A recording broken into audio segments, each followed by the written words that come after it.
बात कर रहे हैं आतंकवाद के खात्मे की, तो बात जम्मू कश्मीर की हो रही है, जहां पर बसंतगढ़ में सेना का सर्च ऑपरेशन लगातार जारी है। तो बसंतगढ़ में सुरक्षा बलों का अभियान लगातार जारी है। सुरक्षा बलों ने कल एक जैश के आतंकी को ढेर कर दिया था। अभियान में हेलीकॉप्टर की मदद भी इस दौरान ली जा रही है। तो कई आतंकियों के छिपे होने की खबर जम्मू कश्मीर के बसंतगढ़ में सामने आई। सेना और जम्मू कश्मीर पुलिस ने तुरंत मोर्चा संभाला और पूरे इलाके को कॉर्डन ऑफ किया गया। अब तक इस इलाके से जैश के एक आतंकी की ढेर होने की खबर सामने आई है। अब हेलीकॉप्टर के माध्यम से भी लगातार पूरे इलाके की सघन जो जांच है वो की जा रही है। तो बिल्कुल ये जिला उधमपुर है, उधमपुर का बसंतगढ़ इलाका है। और अगर हम मेन हाईवे से बात करें तो हाईवे से 5 से 6 घंटे लगते हैं बसंतगढ़ के भिलाई इलाके में पहुंचने के लिए।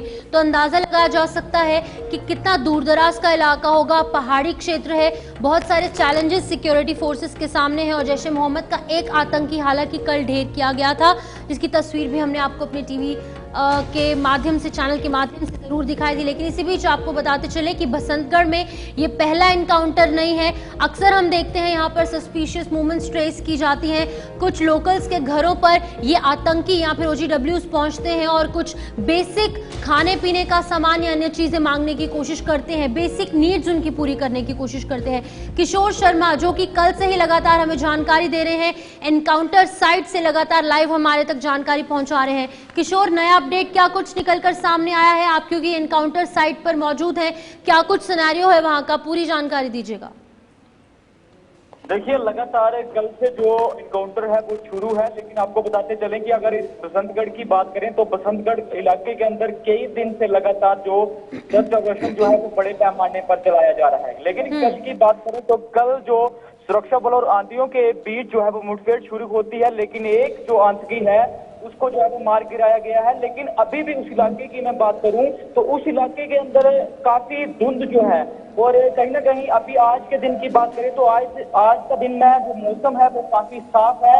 लेकिन अभी हमने SSP उधमपुर है उनसे बात करने का प्रयास किया और उनकी तरफ से कोई भी इस तरह की जानकारी नहीं दी गई है कि अभी भी उस इलाके के अंदर इनकाउंटर जारी है। लेकिन फिलहाल ये बताया जा रहा है कि जो सर्च ऑपरेशन है वो बड़े पैमाने पर चलाया जा रहा है। और दूसरी तरफ हम आपको ये भी बताते चले कि जिस इलाके के अंदर ये कल इनकाउंटर शुरू होता है वहाँ कम से कम जो पैदल 3 से 4 घंटे वहां के लिए लगते हैं। लेकिन ये वो इलाका है जिस तरह से डुडू की बात करें या बसंतगढ़ की ही मैं बात करूं तो इन इलाकों के अंदर कई दिन से जो थी वो लोगों से भी, जो लोकल लोग हैं उनसे पूछताछ की जा रही थी। कुछ लोगों पे जो है वो PSA भी लगाए गए।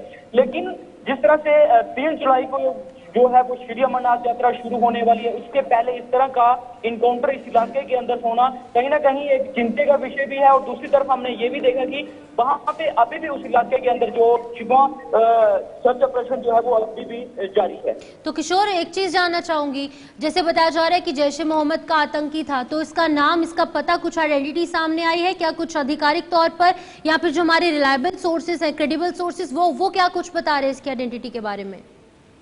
देखिए, हमने अभी जो DIG उधमपुर रियासती रेंज है उनसे भी बात करने का प्रयास किया है, लेकिन उनकी तरफ से ये अभी तक ऑफिशियल जानकारी नहीं दी गई है कि ये जैश का था या कौन से ग्रुप का था। लेकिन ये भी बताया जा रहा है कि अभी भी जो उस इलाके के अंदर 3 से 4 आतंकी अभी भी उस इलाके के अंदर छिपे हुए हैं। और कल से जो हमारे सुरक्षा बल हैं उनकी तरफ से घेराबंदी की गई है। और ये भी बताया जा रहा है कि कुछ देर के बाद जो है वो इनकाउंटर में भी जो है वो ये तब्दील हो सकता है, क्योंकि ये पहाड़ी इलाका है। और इस इलाके के अंदर की मैं बात करूं तो अभी भी इस इलाके के अंदर जो है वो धुंध काफी देखने को मिल रही है और काफी चैलेंज जो रहते हैं सिक्योरिटी फोर्स को। बिल्कुल, तो तमाम चैलेंजेस के बीच जम्मू कश्मीर पुलिस और सेना की तरफ से लगातार संयुक्त अभियान जारी। शुक्रिया आपका इस वक्त हमारे साथ किशोर जुड़ने के लिए।